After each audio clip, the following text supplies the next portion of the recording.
Okay, welcome. Welcome back to the Russian monastery. We're talking about Russian monks, especially Zossima here. So, of course, we had to start with some chant. So, we are supposed to be finishing. We're a little behind schedule, but that's fine. Just a little. Just a little. But I don't think. I mean, some people, if we're behind schedule, it's for those people that have already read ahead and finished the book. Which there are those people. Because I think if you're on schedule, you probably went ahead. As paradoxical as that sounds. That's how it works. Right. So for most people, you're like, wait, we're behind schedule? I thought. Just slightly. Not that bad. But so for podcasting purposes, Father Zossima is still living. Yeah. For reading purposes, probably not. Yeah. But this is the end of Father Zossima's life that we're going to talk about today. And mainly his recollections of his youth and his exhortations to the monks as he's dying. As I read this, I've already been thinking I have to assign Dostoyevsky my spiritual theology class at some point. No, you can't, because I assigned it in my ethics class. Well, I'm not going to assign all of the brothers gay. So if you're going to do that, okay. I'm not going to do that. And I was thinking, actually, I was just talking to a seminarian last week, and the priest that he's assigned to for the summer, he looked at my kids and he said, "All right, kids, give advice to a future priest. What's your advice? What's your advice?" And the kids were all shy, didn't want to say anything. Finally, Mary spoke up and said that he needed to be authentic. And he goes, "Okay, now that a kid's given advice, parents give advice." And my advice was, read the Brothers Karamazov. And he said, "I have." Oh. And I was like, way to go. I said, well, reread book 6, Zossima's Life and Exhortations. He said, okay, I will. Yeah. So that was my advice. So we're right in the heart of I think it's the heart of the book in some sense, because the front quote, the Gospel of John, right? John 12:24. Mm-hmm. Verily, verily, I say unto you, except a corn of wheat fall into the ground and die, it abideth alone. But if it die, it bringeth forth much fruit. This quote comes up right here for the first time. And I don't know if it's going to come up more often, but it comes up here in Zossima explaining sort of the turning point of his own life. And so I noted that. It came up twice, I believe, in this section. I noted that, and I thought, Dostoyevsky even thinks this section's important. Yeah. Right. If that's going to be his introduction quote to the entire book, is going to show up right here in this section. So anyway, unless you have something else to say, let's start with the Holy Scriptures here. Let's just start it up. I'm very, very intrigued by Zossima's evangelization plan. Which is give them 1 hour a week. Yeah. He said, and this is, I was thinking about all my evangelization classes during this, when he says, bottom of 325, there's no need to build halls for this. Let them take him into his own cottage. What kind of money do you need for sort of evangelization in the parish? Zossima says, nothing. None. Here's what you do. You take the kiddies and you read to them for an hour a week. And what do you read to them? The Scriptures. Job. Well, he actually says, page 327. Genesis.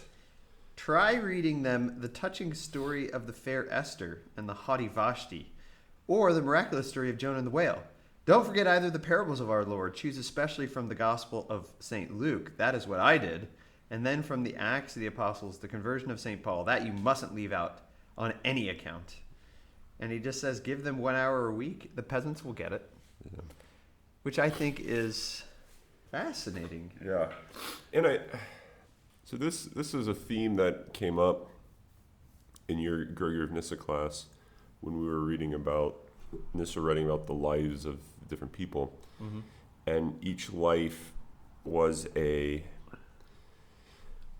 kind of the way he presented the life of Macrona or the life of Moses or the life of Basil. It was their lives were a retelling of salvation history, and so I think what's fascinating about reading people the Old Testament, there's something that can resonate with them regardless of whether or not they quote unquote take their faith seriously, because I think the struggle of the Israelites to freedom is the struggle, I think, that every single person, whether you're a devout church-going Christian or you're just a peasant farmer, it'll resonate with you. And so I think in some sense you read to them these stories because these are the stories of their life. Right. And so of course it's going to make sense. Every life is a recapitulation of Israel's sort of unfaithfulness, God's mercy, and Israel's seeking freedom from and slavery. Being sold into slavery and being and you can go through all the sort of the torment of the individual people in the Old Testament, and I think that's why you shouldn't think, oh, we don't need to read the New Testament or the Old Testament because we're Christians, and I thought this was fascinating that he did have such an emphasis on the Old Testament. I mean, not solely obviously here, but you see the Old Testament does play a very key role, especially doesn't he later goes on, or was it earlier, to reflect on Job. Yep. Job, well, he says it was the reading of Job in that's right, in the liturgy that brought him to kind of begin to understand the scriptures and the point of the scriptures in one's life. It's on page 324. That's right. And it's also, he also kind of talks about the incense and the glory of the liturgy, which I think is an important point to make also, just understanding what the liturgy is. And if we live the liturgy in a way that's not sort of a manifestation of the beauty of the mystery of reality, but instead a meeting of a bunch of people who like organ music, as Garrison Keillor says. If that happens, then I think we're going to lose the glory of what Christianity is, of what Christ is doing, and maybe just what human life is. I mean, let me read this passage and make a quick comment here. This is 323 at the bottom, right before he talks about the reading of Job. He says, "My mother took me alone to Mass. I don't remember where my brother was at the time. On the Monday before Easter." He doesn't know where his brother was, but he remembers it was the Monday before Easter, which I think is interesting. I guess it is Holy Week, right? It was a fine day, and I remember today, as though I saw it now, how the incense rose from the center and softly floated upwards, and overhead in the cupola mingled in rising waves with the sunlight that streamed in at the little window. I was stirred by the sight, and for the first time in my life, I consciously received the seed of God's word in my heart. That scene, after reading that scene, it reminded me, and maybe it reminded you of this too, of Aaron Rich's explanation of his own conversion to Christianity, which happened in a Russian church in Russia, and incense was a key factor in him too, right? And candlelight. It was dark at the time, but and Holy Week. And it was Holy Week. Yeah, you're right. So I think,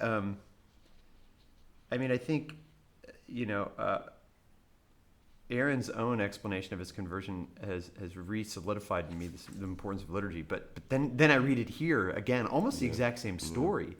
Zossima explaining, and I'm sure Dostoyevsky had this experience himself, right? Otherwise he wouldn't be writing this. that if we don't take liturgy as a mysterious encounter with He who is beyond being, then is that seed, as he puts it, right? The seed of God's word in my heart. Is that seed of God's word actually planted in one's heart? Right. As he puts it on page 326, right? Only a tiny seed is needed. Drop it in the heart of a peasant and it won't die. It will live in his soul all his life. It will be hidden in the midst of his darkness and sin like a bright spot, like a great reminder. That's a great line. And of course he's talking about the reading of Scripture, which I think is important too. But I also think, and of course I would, because to me that a liturgy beautifully done is also this seed as well. Yeah. So I'll just right in this ballpark here of the book, these pages, I found his reflection on Job to be fascinating, especially coming on the footsteps of the rebellion chapter and Ivan's struggling with all of the suffering in the world. How can one love it in light of all that? And what's fascinating about his reflection on Job is that there's a sense of God, in some sense, kind of weeping for Job, but at the same time finding it, I mean, not just like sad and tragic, but seeing like the great love that Job has for God through this. And I was thinking one way to think of Job is as like the Christ figure. So Job only makes sense. The story of Job can only truly make sense in light of Christ and light of the incarnation. So I think what you have with Job is like a prefigurement of Christ, who was this character who, kind of takes on the same characteristics of Job, has all these riches that are sort of stripped of him to the point of like, well, I mean, here Job doesn't die, but Christ doesn't just have the sores, so to speak, but the hand of the devil does, in fact, touch him and takes his life. So I don't know. I just thought that the Job story can only make sense by thinking about the Paschal mystery, and therefore I think all lives that resemble Job, which I think most people to some extent have that experience that they're kind of going through what Job's going through, are in fact only capable of being made sense in light of Christ's suffering and life. And so I don't know, I think there is a mystery in suffering that only makes sense in light of not something that gets rid of the mystery of suffering, but in light of another deeper mystery, the mystery of Christ. Right. So I think that there's trying to explain, put that in quotes, suffering through Christ doesn't get rid of the mystery, but it sort of makes it become an act of a love. Suffering takes on a different form, even though if it ceases, or even though if it doesn't become perfectly like intelligible, like why.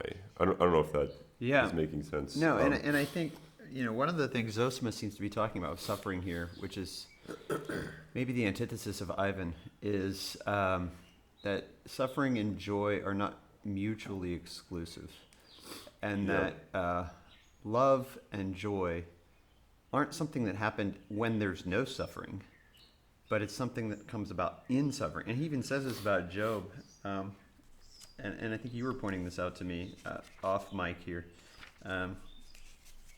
he talks about Job's children dying. Oh yeah. This is 3:25. Many years pass by, he has other children and loves them. But how could he love these new ones when those first children are no more? When he has lost them, remembering them, how could he be fully happy with those new ones? However dear the new ones might be. But he could. It's the great mystery of human life, that old grief passes gradually into quiet, tender joy. And I think that idea that grief and joy are not exclusive of each other is a revelation of Christ. Yeah. And I think that's, Zossima is sort of the exemplification of this. One of the things, and I have to bring this out, even though it's past where we're reading just a little bit, a tiny bit. In the Breath of Corruption chapter, when people start saying bad things about the people who've always hated the elder Zossima, start talking about him after he's dead. This is 376. They say this comment here, which I've thought about as we say the Rosary and say the Salve Regina, Hail Holy Queen, right? When you talk about the veil of tears. Here's what they say about him. His teaching was false. He taught that life is a great joy and not a veil of tears. And that line there makes me think, oh, wow. But we say it's a veil of tears. Maybe they're right? Maybe the naysayers are right about Zossima. Mm-hmm. But I think that's because they believe that there are exclusive categories. Yeah. Tears and joy are exclusive categories, whereas Zossima doesn't, right? And I think Christ doesn't, right? Mm-hmm. I think that's the important thing. I think that's and it's not, and I think that's something that can't really, let's see how to put this. It's not something that can be understood except by like firsthand experience of it, because otherwise you're going to try to understand life either as a veil of tears or as joy that's excluded from it. And I think to understand how can you have both requires that you experience it, because we don't have any way to actually talk about it other than to say what seems contradictory. Yeah. Right? That the tears become joy, and you think, what the heck does that mean? But unless you've experienced that, you're gonna sort of be thick-headed. Yeah, and it seems like there's like two sides to it. If you think that life is joy without tears, then you're the sensualist. Yep. Right. You're Fyodor. And if you think that life is a veil of tears without joy, then you're Ferapont. Yep. Right. You're living a stoic sort of. We could call it something like angry Christianity, right? Yeah. I was once the angry Christian myself. I mean, I know angry Christians, right? Yeah. The ones that think the world is going to hell in a handbasket, and thank goodness we're separated from. I mean, it's the Pharisee and the tax collector, right? Yeah. It's the one who says, "Thank goodness I'm not like that loser." Yeah. Right. And it seems to me that, I mean, Dostoyevsky in all of his writings seems to be the guy who says, if we do not identify with the tax collector who in humility doesn't even look up, but beats his breast and says, I am an unworthy sinner, then we don't know God. Yeah. And I think that's what Zossima is doing here too. But we should keep moving here. Yeah. One last thing. At the end of this? Yeah, at the very end, 328. Talking to the boy? No. Oh, yeah. About... the boy, yeah. Which leads up to... I mean, this is like 327. It's leading right into his brother, right? Yeah, so he... I love how... So the reflection on the Holy Scriptures ends with the story that when he was traveling around for collecting funds for the monastery, they stayed with this... just outside of town, kind of in the woods. Yeah. And he started talking to this stranger, this boy, I think 18 maybe that he was. Only, this is at the very bottom of 327, I love this right here. Only we two were not sleeping, the lad and And we talked of the beauty of this world, of God's, and of the great mystery of it. Every blade of grass, every insect, ant, and golden bee, all so marvelously know their path, though they have not intelligence. They bear witness to the mystery of God and continually accomplish it themselves. And he goes on to talk about how Christ is with them because they haven't suffered, and that what this means is that all creation, this is middle of 328, the last paragraph, all creation and all creatures, every leaf is striving to the word, singing glory to God, weeping to Christ, unconsciously accomplishing this by the mystery of their sinless life. Yonder, said I, in the forest wanders the dreadful bear, fierce and menacing, and yet innocent in it. And he goes on to give this touching story about the bear not devouring the saint. Yeah. Who feeds on it. Very Russian. Yeah, that's what I was thinking too. But I think this is also a reflection on beauty, right? So he begins talking about the beauty of the world, and then he ends here talking about the beauty as well. Ah, said he, how good that it is, how good and beautiful is all God's work. He sat musing softly.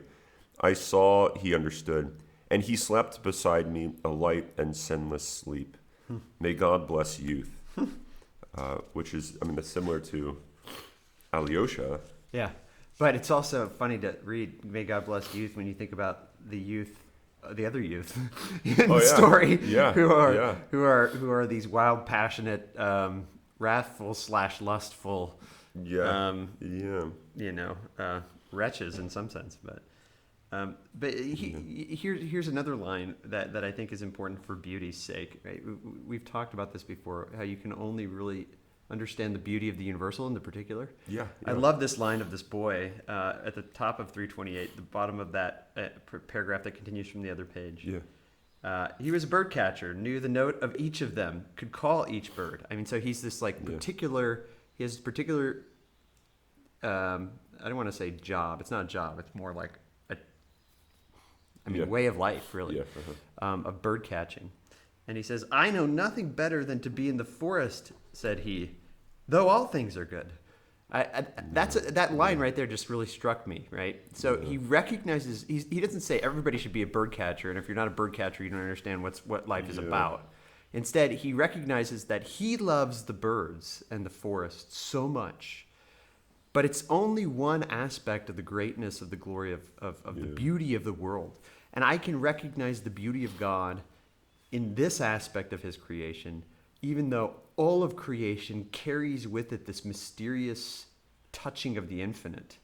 And this mysterious singing to the word, as is it Zossima? Zossima is one who said that. So first of all, that line you read shows that everything is in some sense Christic, right? It's all made by the word and striving toward the word. Right.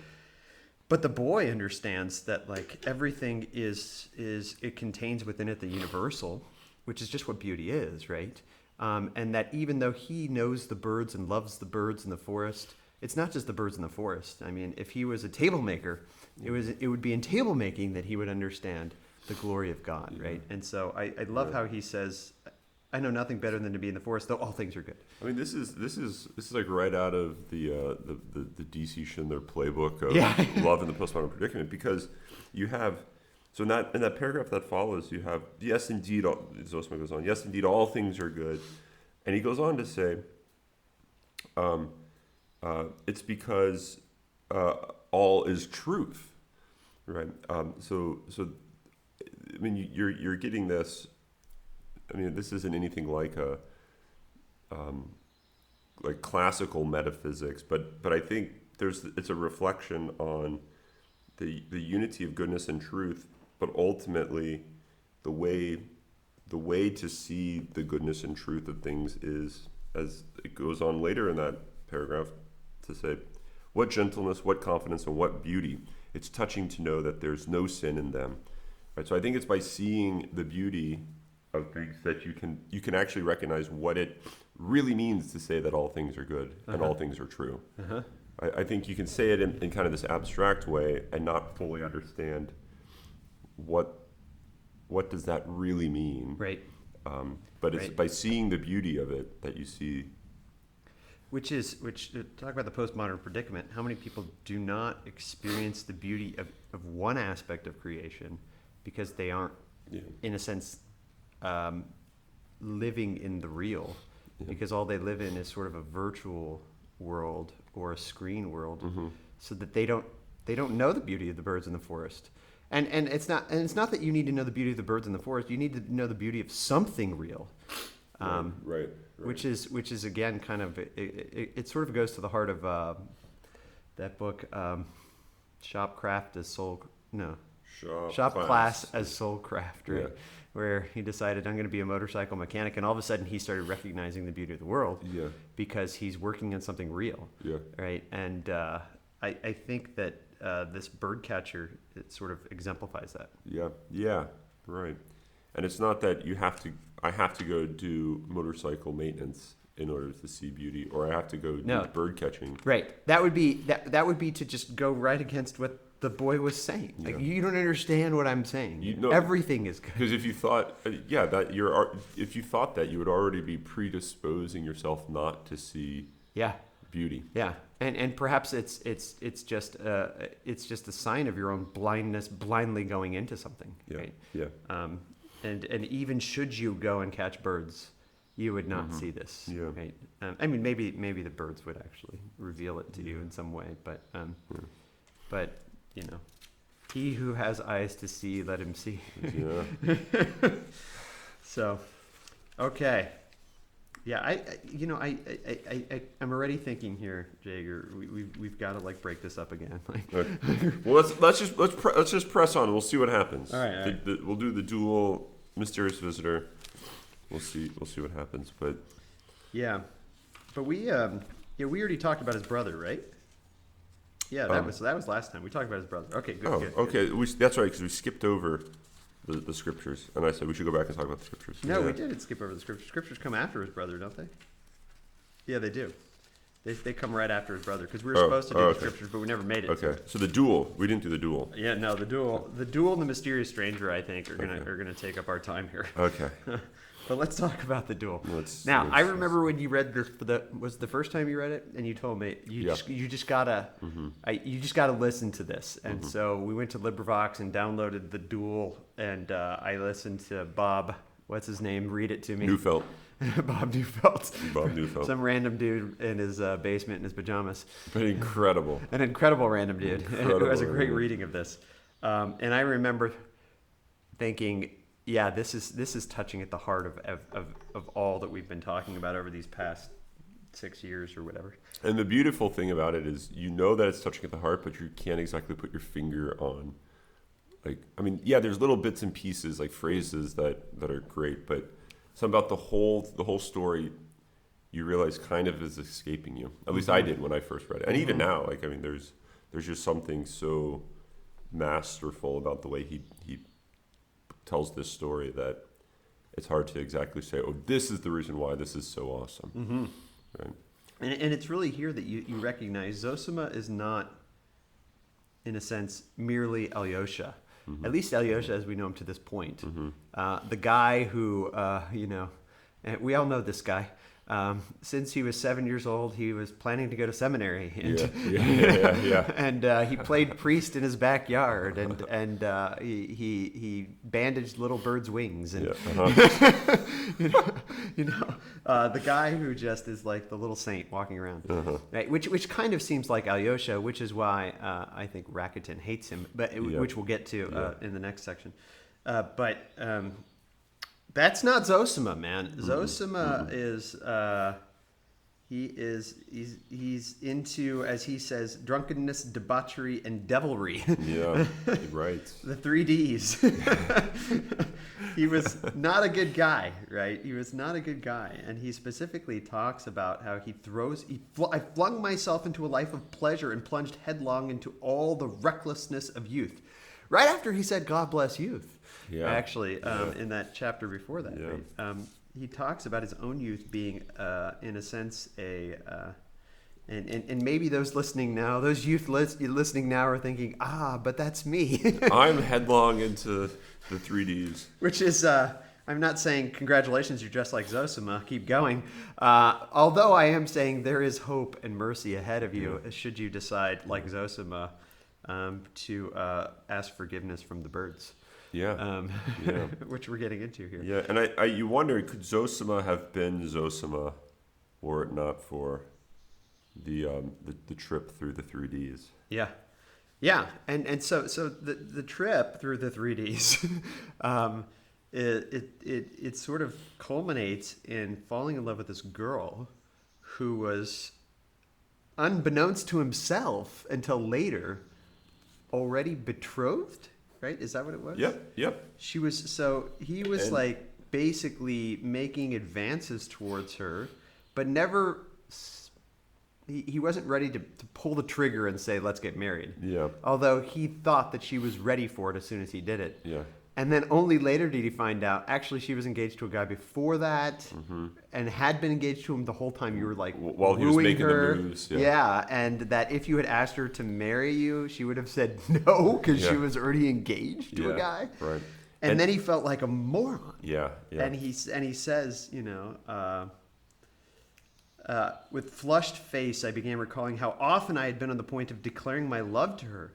And as she had not attempted to stop me or to warn me, she must, I concluded, have been laughing at me all the time. In the end, he says that she probably wasn't, that she was actually pushing him off, and he was just too wrapped up in himself. Yeah, wrapped up in himself and this sort of infatuation to even recognize it. But he's so embarrassed that he decides he's going to get revenge on the betrothed, whom he didn't did nothing to him, right? Right. Yeah, didn't even really know. Yeah, I didn't even really know the guy, and the guy wasn't doing anything to him, right? And so, but this is how Zossima, in his 3D life, sees the world. He's embarrassed by his own stupidity and his own failure to see the world as it really is, and therefore he's going to get revenge on someone else because of his own stupidity. Right, and so he tries to. So he doesn't try. He succeeds in insulting him, and having a duel. And of course, this being the 19th century, when you insult someone, they're going to challenge you to a duel. Yeah. Whenever I think about duels, I always think about how the Council of Trent legislated specifically in one of its documents. Actually, had a whole tiny document on the evils of dueling and how that should be outlawed. The idea of the duel, or the possibility of the duel, comes up quite a bit in this book. Actually, in a lot of Dostoyevsky. Yeah. But the life of Zossima and the early life of Zossima, and as it relates to loving someone who's already taken, and then finding that unbearable, and so wanting to do something that will not actually make it like possible to love that person, and that's coming with the next scene. And excuse me, bless you. The next scene, which is the mysterious visitor, who basically lives the exact same life as Zossima. Yeah. Right. Yeah. But we'll hold off, but just keep that in mind.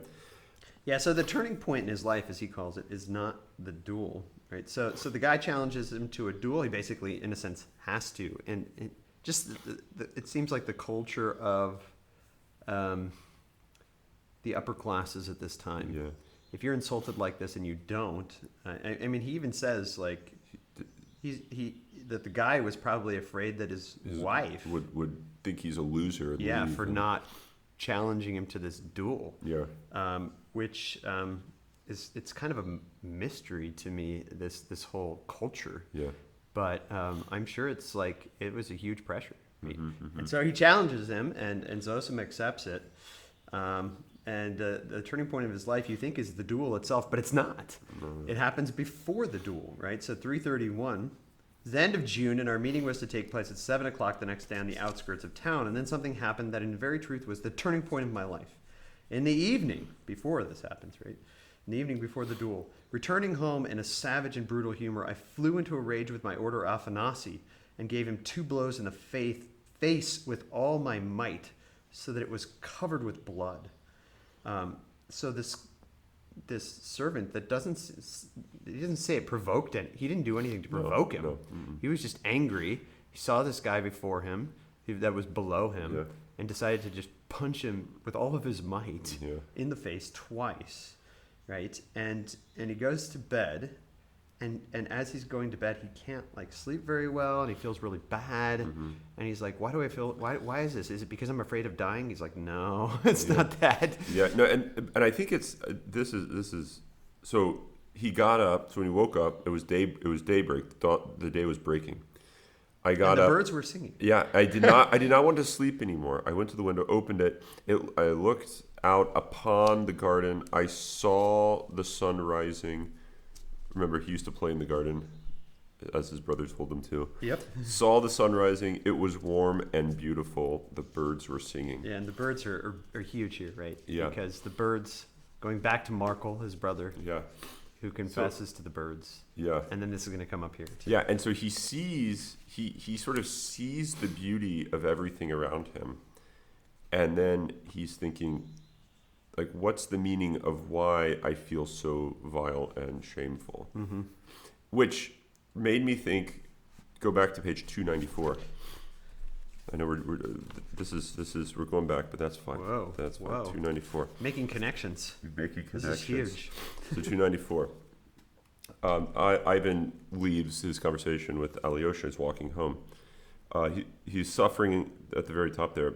But strange to say, he was overcome by insufferable depression, which grew greater at every step towards his house. Yada, yada, next paragraph. And yet, at that moment, though, the apprehension of the new and unknown certainly found place in his heart. What was worrying him was something quite different. Is it loathing for my father's house, he wondered? Quite likely. I'm so sick of it. Yada, yada, yada. No, it's not that either. So Ivan's making the same sort of reflection as to, like, why do I feel so crappy? Yeah. Yeah. Right. Like, what's the real meaning? And then he eventually comes to say, like, oh, it's this guy. Smerdyakov. Yeah. But I think there's something, like, really fascinating about the reflection that Zossima's having here and Ivan's having, which is in some ways the reflection that many people have. I'm so angry and I'm so mad and I'm so hateful, but what's the real, like, reason for it? Like, am I really this angry because someone smirked at me? Like, like, could I really be this angry just because of a smirk or just because of someone cut in front of me in traffic? Like, is that really possible of making me this? So I don't know. I think there's. Yeah. So, but look at the two answers that they give. Ivan's answer is, it's because Smerdyakov is such a vain, worthless thing that I'm angry. Mm-hmm. Whereas Zossima's answer is, it's because I'm a worthless thing. Yeah. Right? It's and interestingly, and I didn't really pick this up until you just read it. What made him think this was the beauty of the world. Yeah. Right? It was his experience of beauty. So he sees the sun, he sees the birds, and it's warm and beautiful. And then he thought, why am I a loser? Yeah. In this beautiful world, why am I a loser? And the answer wasn't because Afanasy's a loser. Yeah. Or because, the betrothed guy's a loser. Yeah. It was because he says at the bottom of 331, it was because I had beaten Afanasy the evening before. Mm-hmm. Exclamation point. Right? That's the problem. What a crime, he says. He's sort of like blown away by his own evil, right? Mm-hmm. And he remembers his brother, right? And then I remembered my brother Markle and what he said on his deathbed to his servants. Notice that. My dear ones, why do you wait on me? Why do you love me? Am I worth your waiting on me? This question of worth, I think, is like, it becomes the heart of sort of this conversion, right? What am I worthy of?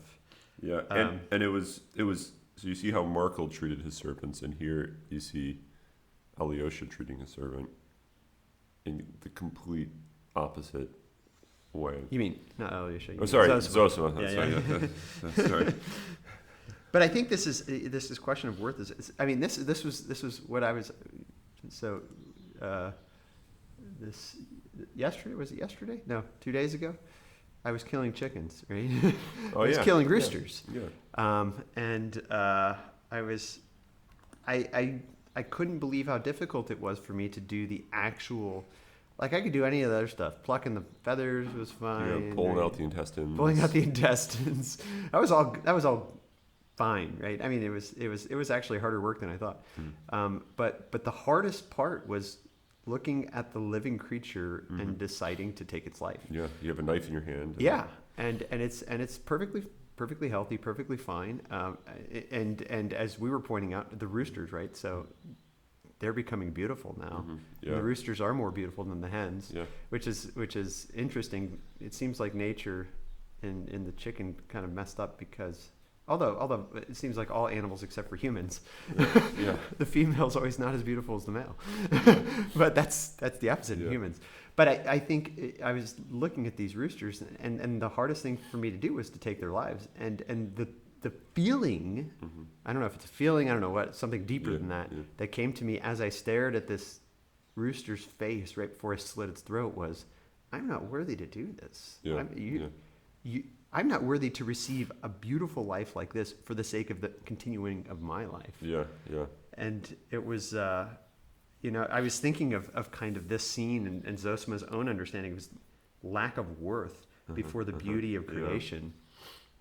And, after I finished, slaughtering all my roosters, I thought to myself, everybody needs to do this. Because everybody needs this to really have this experience. Because, you go to the grocery store and you pick up chicken breasts in a cellophane wrap. There's no way that you can have that understanding of a lack of worth. Yeah. Right?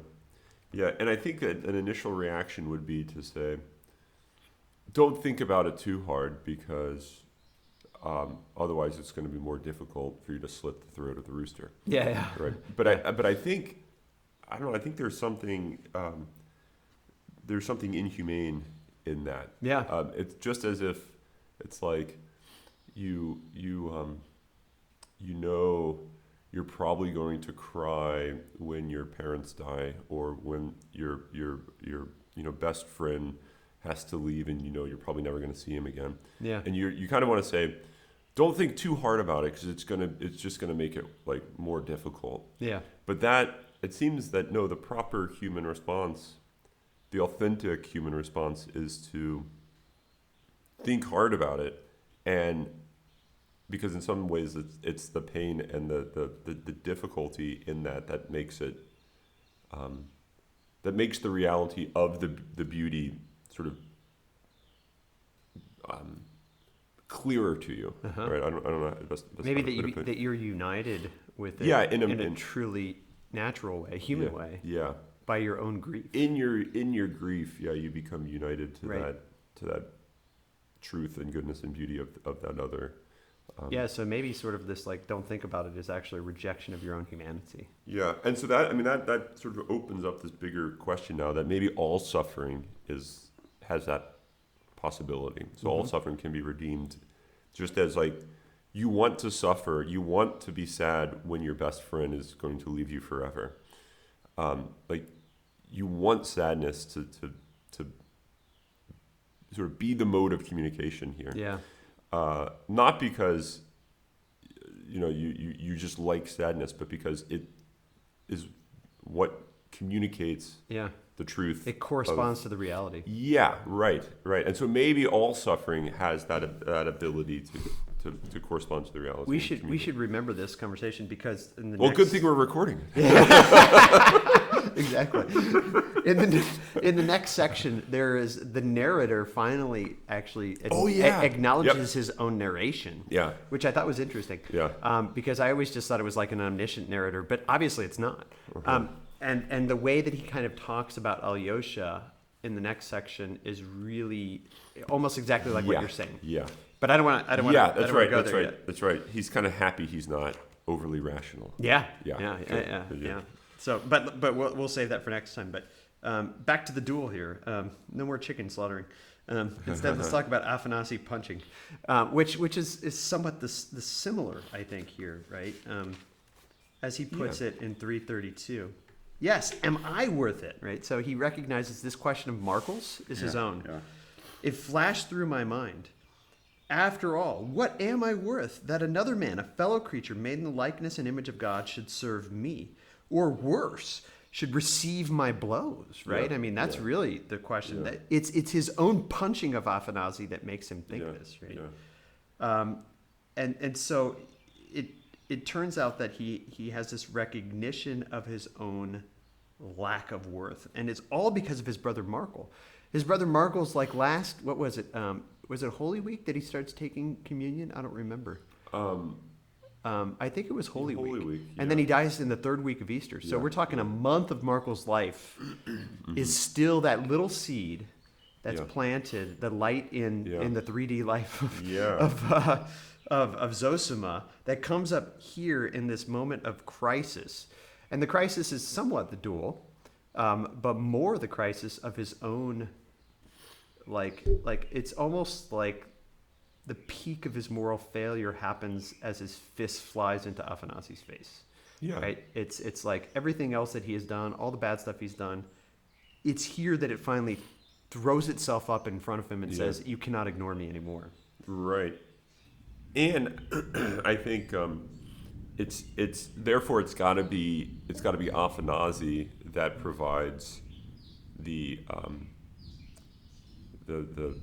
redemption of all of his moral failures, right? So I think what you have, Afanasi is his action towards Afanasi is kind of the culmination in some ways of all of his life sinfulness, and therefore I think he has to go to Afanasi and confess all of life's sinfulness and say, I'm sorry for all of that, and only the sort of you can forgive me and redeem me of that. Yeah, and but again, which is what he goes on and does, to do. Right? Yeah, and again, Markle's words come up that the whole world would be a paradise if we only realized that we're all responsible to all for all. Yeah. And he says to himself, God, can that too be false? And I thought as I wept, in truth, perhaps I am more than all others responsible for all, a greater sinner than all men in the world. And this becomes the heart of Zossima's own spirituality. Right? Yeah, right. And that whole paragraph's worth reading. But then he ends up saying, I have to go to Afanasi after what I did. So this is still before the duel. It's about to happen, right? I mean, it's sunrise, it's dawn, and it's at dawn that duels take place. Yeah. It seems like, at least according to Dostoyevsky's character, was when all the duels take place. And so, but before this happens, he actually his second comes, right? Yeah. The guy who's supposed to be like the negotiator on his side in the duel shows up and he says, "Let's go, man." And he's like, "Hold on, I forgot something." And he runs to Afanasi. He says, he went straight to Afanasi's little room. Afanasi, I can't imagine what Afanasi thought when he ran into his room. He was like, "Oh crap, I'm gonna get myself beat up." Here comes again. Says, "Afanasi, I gave you 2 blows in the face yesterday. Forgive me," I said. He started as though he were frightened, which he probably was, and looked at me, and I saw that it was not enough. This is great. Yeah. And on the spot, in my full officer's uniform, I dropped at his feet and bowed my head to the ground. "Forgive me," I said. And then he's completely aghast. I mean, this is like going against everything in sort of social convention, that the master would bow to the servant on the ground in his full military regalia, right? Because he's ready for his duel. He's dressed up. Yeah. And then Afanasi's response. Yeah. Like, "Your Honor, sir, what are you doing? Am I worth it?" Right? There's that language again. Am I worth it? And he bursts out crying, and then he jumps up and he goes, I gotta go. Yeah. And this is the trip to the duel is so fun. Yeah. "Have you ever seen a conqueror?" I asked my friend. "Here is one before you." And he's laughing, and he's like, "Wow, you're a plucky fellow. Yeah. You're ready to roll, aren't you? You're ready to kick some butt in this duel." And he's not even thinking about the duel. I know. Right? I know. What's the conqueror, right? I know. He conquered himself. That's the key here, right? Yeah. And here's the amazing thing, right? So they go to the duel. The guy has the first shot and shoots at him, and grazes his face. Then it's his shot, and he chucks his pistol into the woods. Yeah. And that's, I think, and it kind of talks about how he thought it was important that he take a shot from him first. Yeah. Because otherwise they would say, oh, he flung his pistol in the woods Yeah. because he's a coward. But he also thinks. I mean, so I think there's that. But doesn't he also go on to say, but there was something wrong that I gave you the opportunity to like take a life, and it would have been better in some sense if I didn't. But I had to do this because he wanted to be a witness to the beauty of reality. Yeah. Which and to his this new spirituality, this Marvel spirituality that everybody's responsible for everybody. Mm-hmm. Right? So he flings his pistol into the woods, and he gives what I call this sermon here in front of everybody. So everybody thinks he's crazy. What are you doing? Yeah. This is an insult, and they think he should like he's insulting his military uniform by not shooting back. And then he cries out on page 334. I cried suddenly, speaking straight from my heart. Look around you at the gifts of God. Yeah. I love this. I mean, these guys got to think he's nuts, which is what they thought Markle was, right? Yeah. The clear sky, the pure air, the tender grass, the birds, of course the birds. Yeah. Nature is beautiful and sinless, and only we are sinful and foolish, and we don't understand that life is heaven. For we have only to understand that, and it will at once be fulfilled in all its beauty. We shall embrace each other and weep. And he says, as he was saying this, there's bliss in my heart. And the guy kind of looks at him, and he thinks he's crazy, right? And all his buddies from the military think he's crazy and insulting everything. And it's only when he says he's going to the monastery that they're like, oh, okay. Yeah. I mean, so when I read this, I was thinking, these people just cannot comprehend what the heck is happening here. Yeah. Like, they just cannot understand what's going on until, like in some ways, Zossima does not fit into their worldview. Yeah. Like, why are you doing this? No sense whatsoever that would lead one to think that this would make any sense. There's no purpose to this until, that's right. He's a monk. Yeah. Okay. Yeah. We can't laugh at a monk. Oh, we get it now. Yeah. And so I think that's interesting the way you put that, because it makes it seem like, and I think this is what, unfortunately, people here in the West think lots of times too. I mean, I feel like I'm always talking to students about this problem, where we think that a monk is actually a different nature than a human, right? And so, you're just a monk, actually. Okay, well, monks do funny things like this. Yeah. And really the answer is, no, he's a human, and a monk is a human, and monks do think sometimes humans do weird things like become monks because they recognize something like this about reality. And so I think I think it's a failure to understand that it's just a human person who recognizes something. So think about it like this: going into the monastery doesn't explain for Zossima at all why he did what he did. Right. Right. So being a monk has nothing to do with why he threw his pistol and on the spot bowed to Afanazi, yada yada. Right. Monkish life had nothing to do with that. Right. but here's the way the people interpret it. This is interesting. Here's what they say after he says, I shall go into a monastery. Yeah. That's why I'm leaving the regiment. And then they all burst out laughing. You should have told us of that first. That explains everything. We can't judge a monk. Mm-hmm. Right? So they think like, okay, that's why you did it, because you're going into a monastery. Yeah. But that's not why he did it. Right. No, he did it because he's a wretch. Yeah. Right. So sort of the beauty of the world exists. So kind of like a danger here is that like you prematurely judge the reasons for why Zossima did what he did, and you think, okay, I get it. There's nothing overly interesting in why you did this, because you were just going to go into the monastery and become a monk. Yeah. Of course. As of if a course he's monastery doing it. explains, in a sense, the monk. Yeah, right. Yeah, exactly.